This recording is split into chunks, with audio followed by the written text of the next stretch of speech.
This is Mario, Molly. and today we're gonna do human design types. So maybe not all of you know, human design is 5 basic types, and obviously either of us, both of us are specific types. One of us is a projector, one of us is a manifesting generator. We'll leave you to figure that out. Well, to an extent, right? Because you're gonna talk about one. Yeah, well, obviously, but right now they can go. Okay, yeah, you guys can guess it. And then I'm going to talk at some point. I just want to say this before I forget. I want to talk about how you can intuitively kind of pick up through the aura. People that are sensitive, you can almost pick up what someone's type is. I want to come back to this later, so remind me if I forget. It's a fun one. So I'm going to start. I did some images here. So let me get that set up.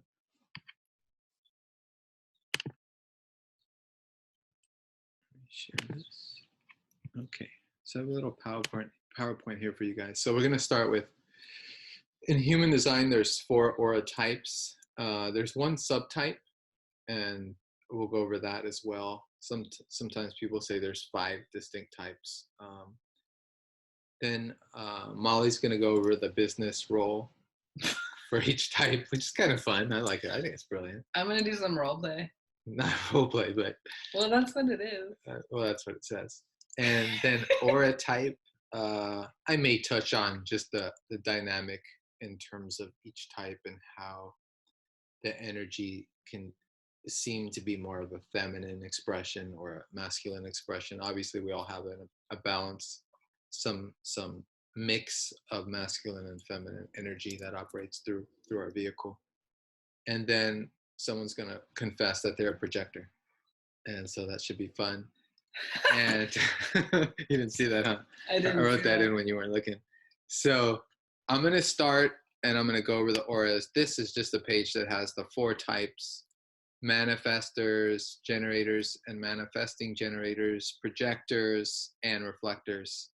These are the 4 basic types. I prefer 5 because it includes the manifesting generator type. I'm going to go down the next page. This one has in 100 people, one person might be a reflector, 9 people might be a manifestor, around 22 would be projectors, around 32 would be manifesting generators, and around 36 would be pure generators. And this is the distribution of percentages. Reflectors, for example, are not very common. Neither are manifestors. The majority of humans are generators, almost 70%. I know 1 reflector. I've met at least 2 actually now. 2 I've met. Okay. I've met up to 10, I think, or 15, but I've known human design. I was going to say, are they really 1%? Like they're more common. As far as the stats that's been done, yes. This is the generator aura. As you can see in the picture, a generator aura is vulnerable in the sense that it's an enveloping aura, so it takes in everything in its environment. And generators have the hugest aura, okay. So it really extends outward and over like in a very huge way. But how a generator aura works is they take in, okay, and whatever is not correct, whatever doesn't get a guttural response or doesn't get a clarity, yes, or it grounds it out of its aura. So a generator's kind of perfect image or sense or visualization or meditation to do is just to picture people and people's energies coming through and flowing out, and so it's one way to like cleanse the aura or something, as there is in like a lot of energy practices. But the generator aura does take in everything in its surrounding, and it's vulnerable in that sense, but it's how that aura works. Let's go to, I did another one, just the manifesting generator aura it's a generator aura, but I think a lot of people don't talk about this, but it is significant to note that just as and we'll get to this in a minute, but the manifestor aura is, I think I have to come back because we have to do the manifesting aura first. So the manifestor aura is an aura that's more, let's see your picture. No, it's reflector. Okay. So the manifestor aura is an aura that's more pushing at you. You could almost feel the aura pushes at its environment, like pushing out. And the manifestors are known to need a lot of space and time away.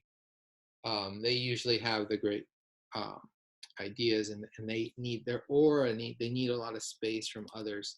So you can imagine with a manifesting generator aura, you have a mesh of both the generator and the manifestor.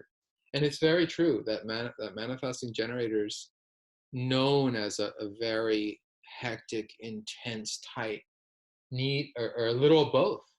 They need their time apart. It is said in human designs that the only two types that don't need other people are manifestors and manifesting generators. Is that interesting? Like they don't need, in the sense of, okay. To an extreme. So probably both need a lot of their own space. Let's go into the projector aura. The projectors being the type that Ra talked about as being born in 17 something is when projectors were first, with the nine-centered chart, the nine-centered being. Projectors came into existence, whereas manifesting generator were the first type in terms of this. I think it was the seven-centered being. Manifesting generators were like the first being, and then was generators and manifestors. And reflector, I don't know when they came about. I haven't studied that. That'd be interesting as well. But as you could see with this projector aura, you could see that with that green color, that kind of razor sharp arrow or to the other person's G center, that's the projector in focus, penetrating the aura of the other. And projectors are known for needing that one-to-one. The experience is one-to-one. And we'll come back to that when we address projectors in the projector confession of one of us. And the reflector aura is, I don't know how to describe. You can look at the image and see that the energy is blue and it's shifting and moving. And from my experience, the direction of the reflectors to follow the moon. So their authority has to do with the cycle, full moon cycle, 28 days. So they have to wait till they experience all the gates being activated, the moon flowing through each activation, while they taste and sample the roles of being different types. Because if you can imagine, the moon might fill this gate in, and they're a manifestor one day and a generator for the next couple of days, relative to the transits. So it's very fascinating. It's not something I understand. It's not something you understand. I mean, neither of us are reflectors. And they're not very common. Yeah. So, knowing. They're the unicorns. Yeah, right. So it's fascinating to, when you get to a point where you would initially look at, okay, what's someone's type, right? And then observe, feel it out. But you want to get to a point, or you might want to get to a point where you meet someone and then you're guessing, you're kind of intuiting, like, what is this person's, how do I feel around this person? It happens in astrology too. Once you study astrology enough, you start to like pick it up. Pick it up. Especially rising. But I did want to ask, just because we did kind of jump into this topic of human design. Human design is a system that it's based off of astrology. So your birth time and date and year, etc. Along with other systems. Yeah. Along with a blending, of the I Ching, of the chakra system, of what else? There's more, right? The Kabbalah. Yeah, the Kabbalah. A certain type of physics, biology. It's like a more mechanical level of astrology. And I was just going to ask, like, these four basic types, how do they connect to one's astrology? Like, are they based off something in the astrology chart? There's a mandala, which I should show, but I don't have one available. No worries. The idea is that just as the planetary activations in an astrology chart operate through the houses, instead of operating through a house of split into 12 parts, there's a mandala of a human shape with channels and connections. And that is the aspects on that can create full channels of energy that turn on centers and thus create activations that so it's based on decide planetary what type. position. It is based on, but on a different map. Okay. Like the 12 houses is one map, and then there's the human body graph, which is another map, and then you just put the planets in there. Okay. But I want to add that the distinction between, I would say, human design and astrology is human design looks at two charts. It looks at your birth chart, and then it looks not 3 months before. The idea is when the spirit comes into the body. So that's so it's, I think, 90 degrees solar arc. So it's 3 months before. And so you get two astrology charts to make up the human design kind of graph on each side. And so it's very fascinating with human design that it's two charts and how they're interacting and where the planets are. So if you think about 3 months before you were born and you add that as your other chart. Do you know why it's 3 months? It's 3 months because that's the calculation that Ra got, that when the spirit comes into the neocortex. Okay, based on the development of the embryo. Okay. Yeah. And it's worth mentioning too that these types, in addition to having auras, they all have different strategies. Little different strategies. So for me, like learning your type is very helpful.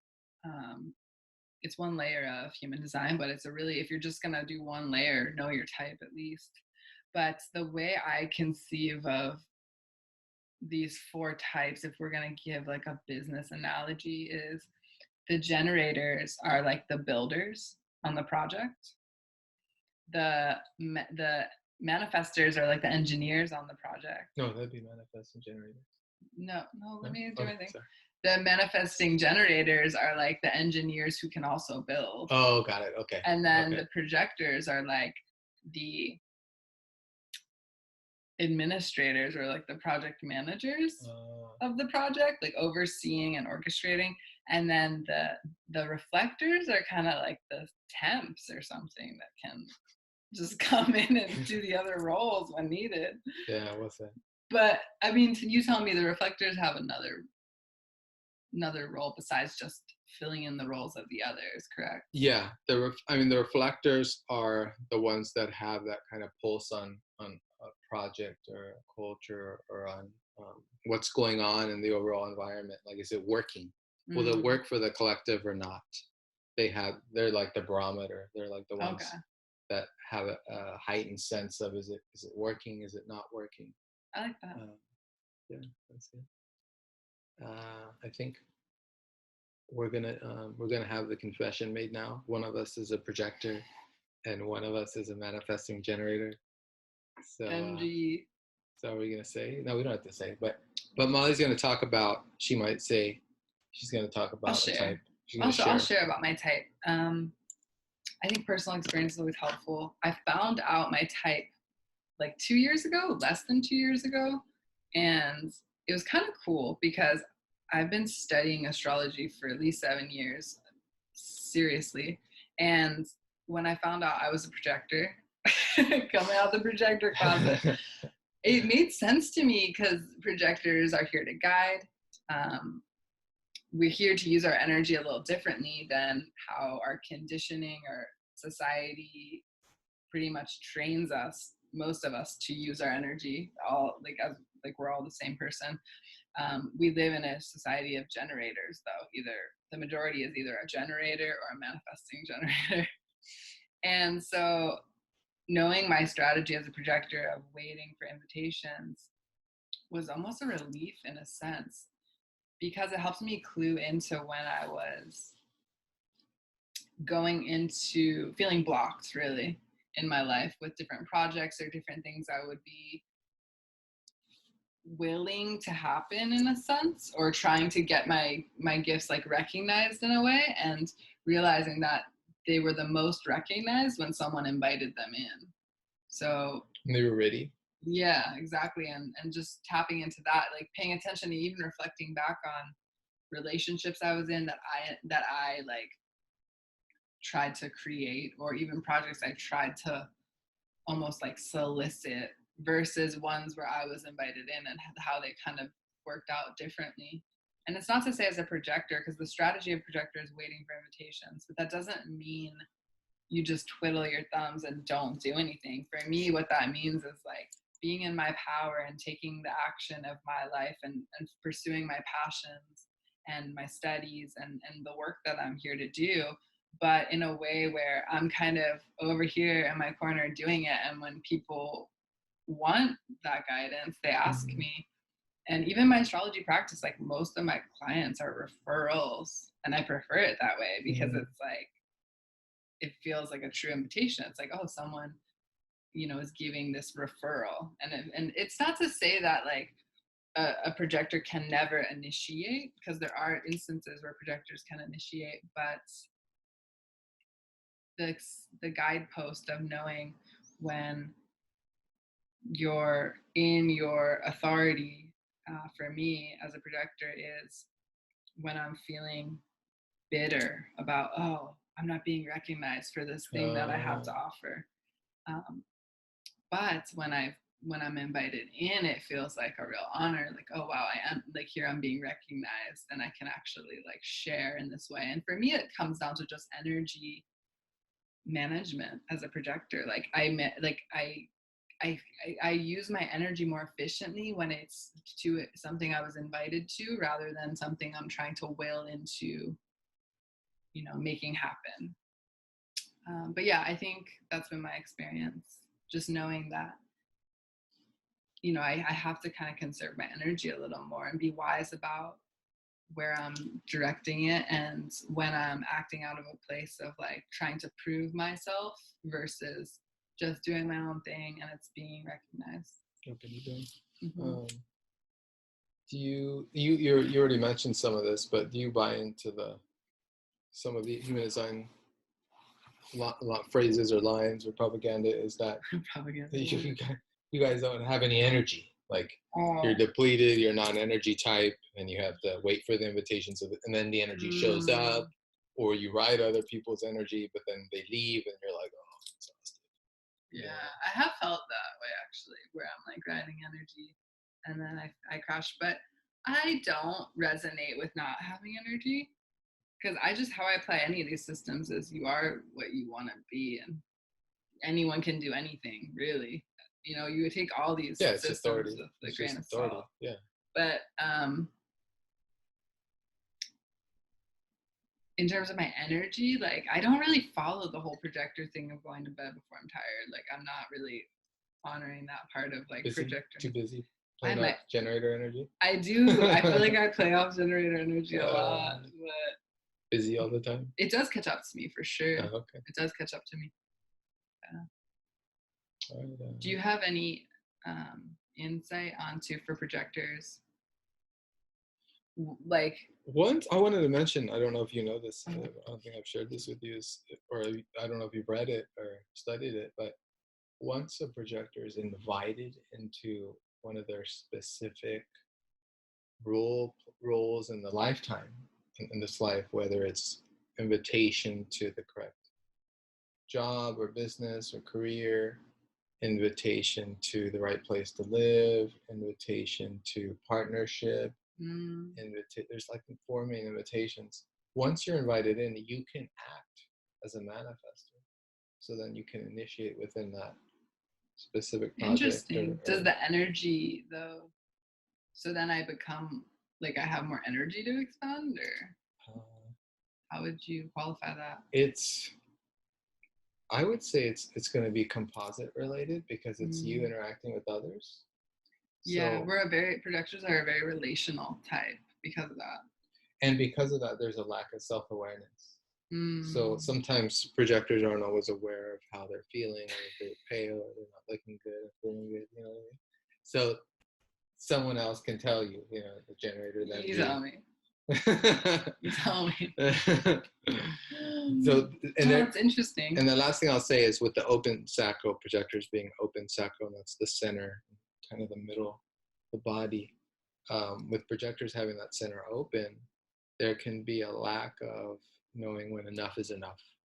So they might not know for themselves when they're exerting too much energy. Yeah. You know, whereas MGs, and I'll talk about my type a little, we're more the opposite extreme. I mean, I think I have like 8 channels. Like I'm like the most annoying or extreme, and one of the most extreme MGs in that sense. And it means that like I'm connected all the way up. So I connect a lot of people that are split definition or triple split, right? And I'm single definition. So all my centers are connected. But MGs we're just like really intense energy, no patience. We attempt to get things done in the fastest, most, best way possible. And we can get a lot done. And we're not as fast as the manifestors, but we're not as slow as the generators. Generators are slow? Generators are usually very slow and prodding, but they're the most powerful aura type, MGs can be argued as being one of the main most powerful type, just in the sense that we're fast, efficient, and we have enough energy to do something. But in terms of which type has the most energy, that'd be generators. They're just powerhouses. How do the types work together? Do you have any insight? How the types work, something to observe. I mean, there's a lot written on it. I think MGs can be disruptive towards anyone, which is why their manifestor side needs a lot of space apart. I think generators work best with other generators. I think they get really annoyed with MGs. I have a lot of good, pure soul to their generator type friends. And sometimes they just can't take me. I am too much, too frenetic. The energy can get too frenetic with an MG aura. Manifestors don't work well with others, really. I mean, they're here to inform and be informed.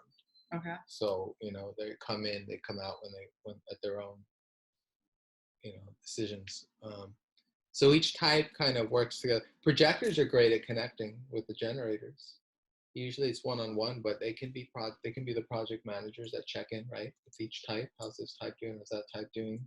The manifestors in the back somewhere as a general manager, right? The generators are all working. The main engineers, the MGs, as you said, are doing their work, right? And then the projectors are overseeing how everyone's doing, overseeing. So I would say, and I think I have a write-up on that quote. Oh, yeah. Should we go there? Or I like that quote. Yeah. Okay, let's go there. It's a good thing to end on. So we're going to end on this quote here.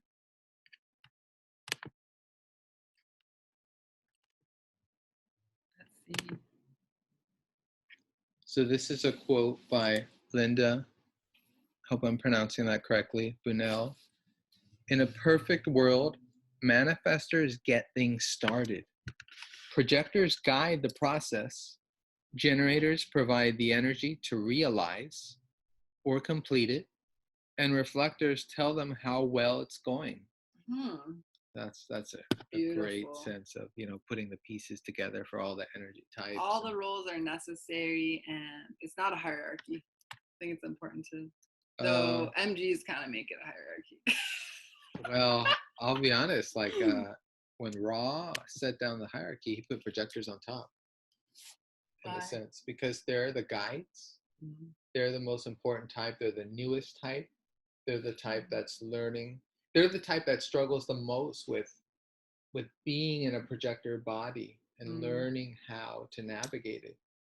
A lot of Ra would say not self, right? He just meant people that are not using their energy correctly in response to the kind of vehicle they have. And